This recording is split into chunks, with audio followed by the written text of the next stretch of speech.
melanjutkan sekolah S2 Manajemen di STIE Widya Wiwaha Yogyakarta, dan yang terakhir beliau juga setelah menyelesaikan studi di gelar Magister Engineering atau S2 di kampus Unisula Semarang.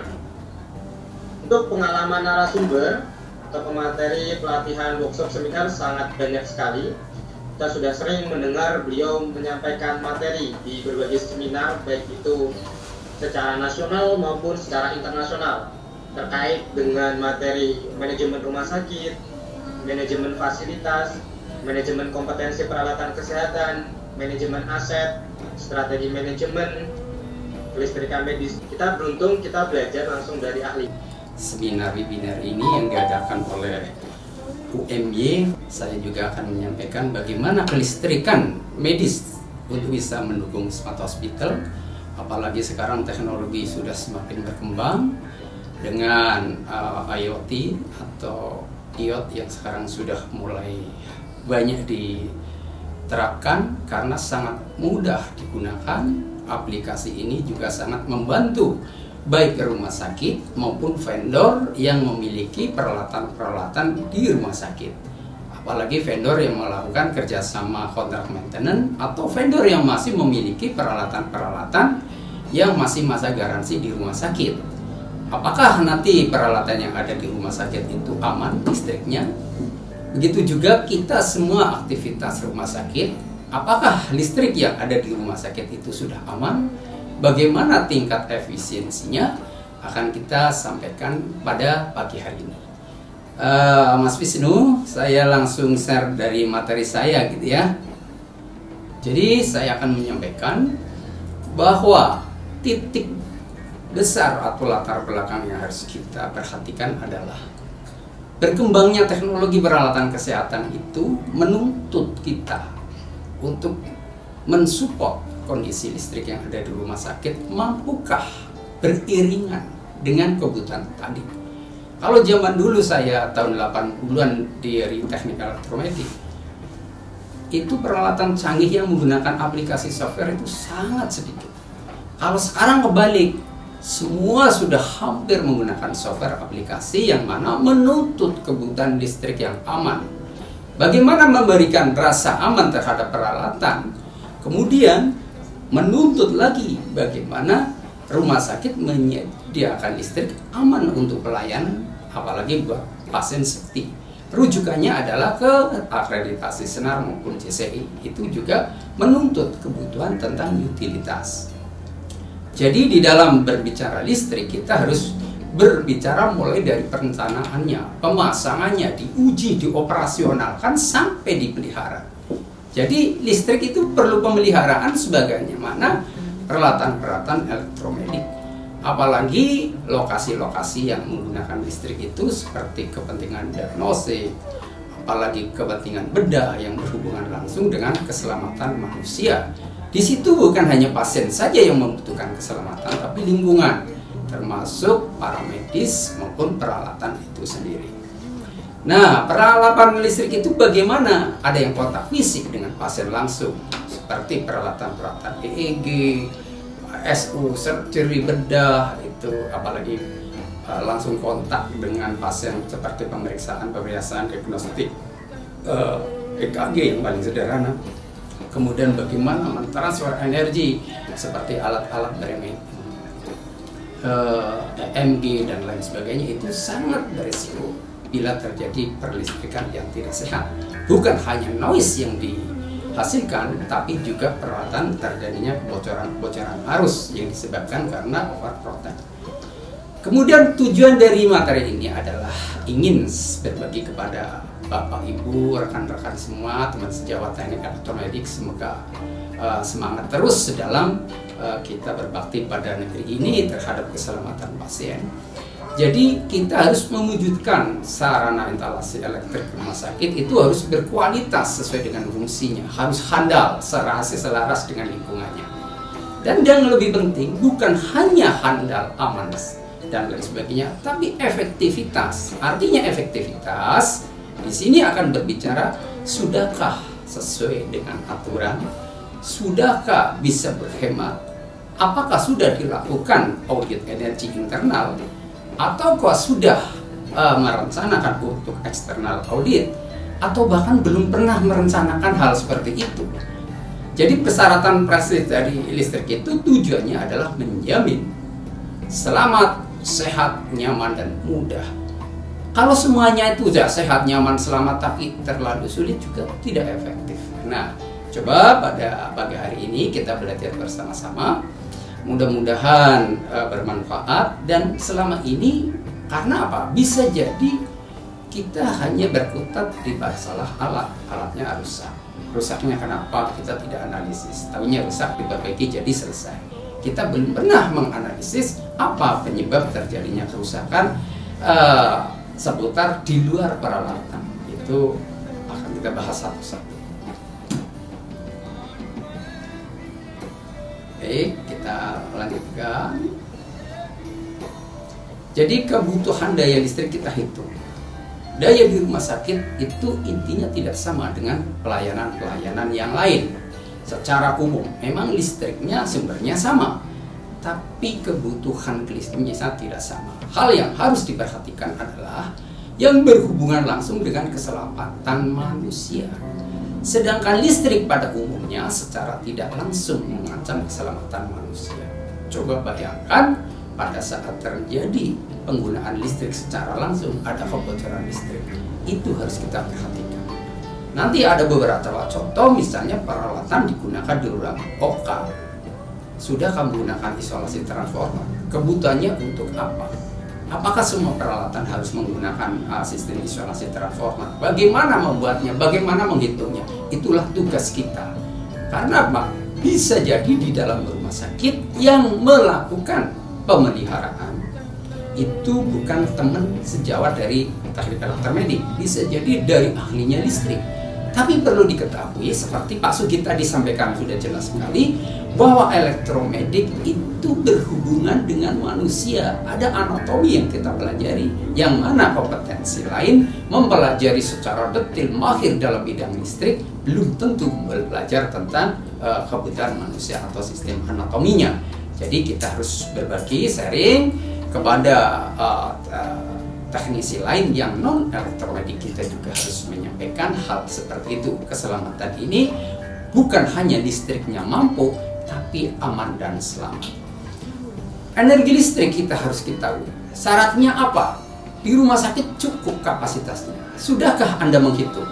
Sebenarnya berapa beban yang disanggah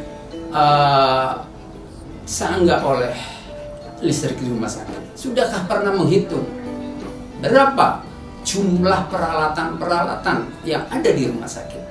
Semuanya, mau yang utility tinggi, rendah, yang elektromedik, yang temporer, yang continuous, sehingga kita tahu berapa kebutuhan listriknya. Atau hanya kira-kira berdasarkan dari panel, di sini ketemu sekian ampere, di sini ketemu sekian ampere, sehingga butuhnya sekian.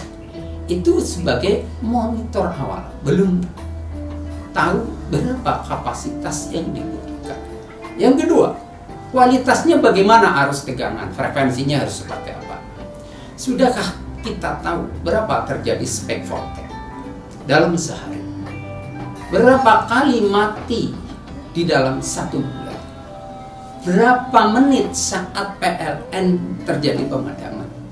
Berapa jumlah kerugian dengan mati hidupnya PLN dari suplai listriknya?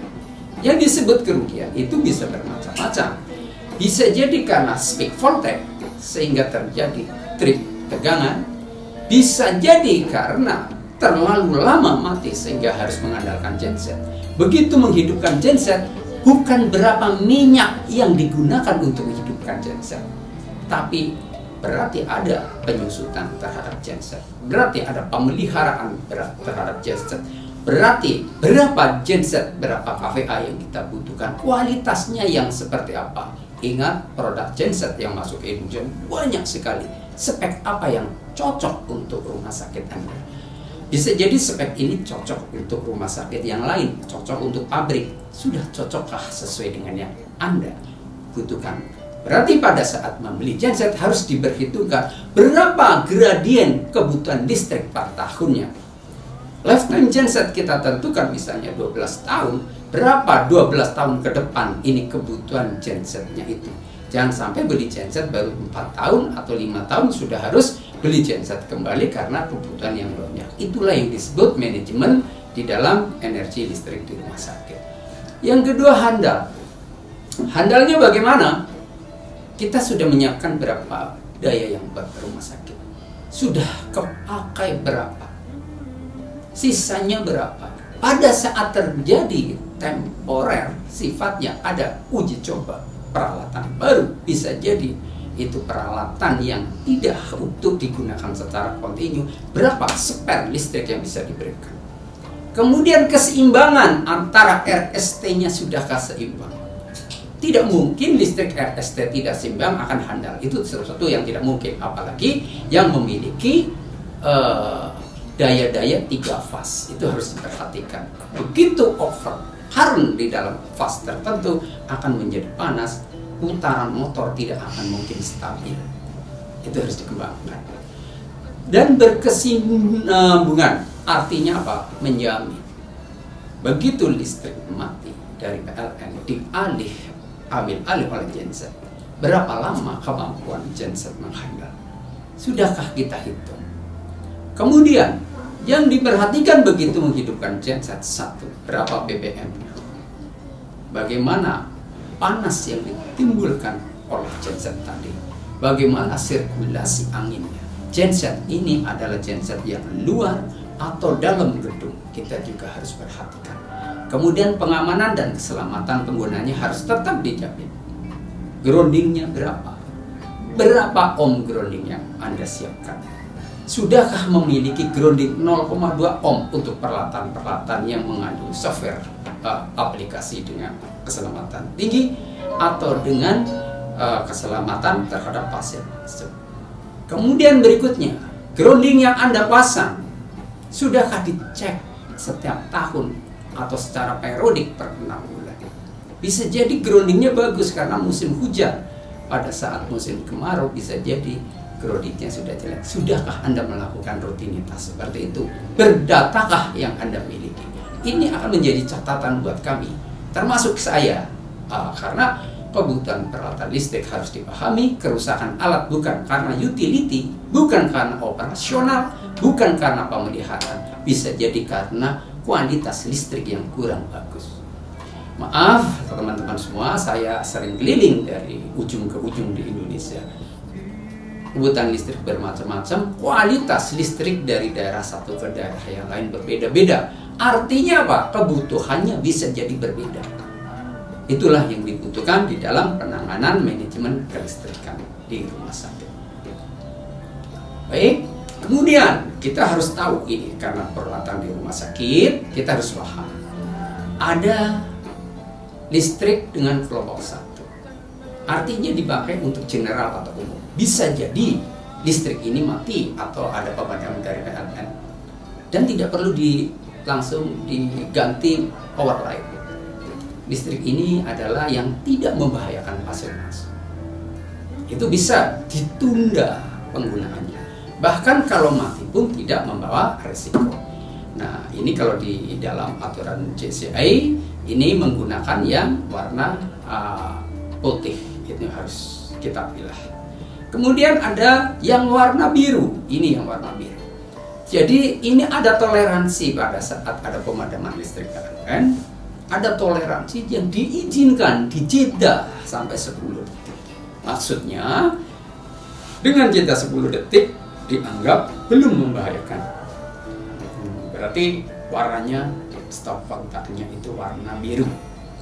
Gitu ya. Ada juga yang warna hijau, tidak ada masalah. Ini ada standar yang harus kita ikuti. Ini di dalam aturan SNAR maupun JCI. Anda bisa dibaca nanti tentang utilita di MFK di aturan akreditasi. Kemudian kelompok 2E itu instalasinya tidak boleh terputus sama sekali. Ini menyangkut keselamatan pasien, life support. Berarti sebelum listrik padam dari PLN, genset sebelum hidup harus bisa diambil oleh UPS. Berbicara UPS, Anda juga harus hati-hati. Karena berbicara UPS, Anda berbicara cost, berbicara biaya. Harus hati-hati. Berapa biaya untuk maintenance dari UPS tadi? Berapa waktu yang dibutuhkan dalam baterai UPS tadi? Mampu berapa lama? Coba bayangkan kalau rumah sakit besar yang membutuhkan daya sudah di atas 1 mega atau 2 mega atau 3, kebutuhan UPS-nya itu harus dirinci betul karena ini menyangkut biaya. Nah, harus diperhatikan. Ingat sebagai contoh, biaya penggantian baterai UPS dengan kapasitas 120 kVA, baterai 3 tahun harus diganti, kebutuhan baterainya itu sudah mencapai 380 juta. Berarti itu harus dihitung cost. Sudahkah rumah sakit menghitung biaya kos listrik tadi? Umumnya menghitung biaya kos listrik contohnya seperti ini. Kita punya CT scan atau CAT lab membutuhkan daya 120 kVA. Pada saat kita standby, kita hanya membutuhkan 25 kVA. Yang dihitung dalam biaya operasional umumnya adalah hanya biaya listrik yang 1 kVA Rp1.000 kali 25 kVA, berarti 1 jam bayar 25.000 kali hidup 24 jam 600.000 per hari kali 1 bulan 180 juta per bulan. Itu bayar listrik itu belum cukup menghitung seperti itu, karena harus ada apa? Ada UPS yang membackup. Berapa biaya UPS-nya? UPS-nya sudah 1 miliar sendiri, baterainya 380 juta per 3 tahun. Itu termasuk dalam biaya operasional. Jadi lebih bijaksana di dalam pemilihan UPS. Masa peralihannya berapa detik dari PLN mati kemudian diganti oleh generator atau genset. Kalau memang kebutuhannya bagus, gensetnya bagus, kenapa harus memberikan UPS yang lifetime-nya lama? Padahal apa? Dibutuhkannya antara mati PLN dengan genset hidup itu hanya 10 detik, 14 detik. Kalau gensetnya kurang bagus, taruhlah 1 menit baru frekuensi normal. Kenapa harus menggunakan UPS yang 10 menit? Perbedaannya di baterai yang membutuhkan 5 menit dengan 10 menit sudah 2 kali harganya. Itu menjadi pertimbangan. Kemudian lagi, UPS ini yang isolasi transformer atau non isolasi transformer.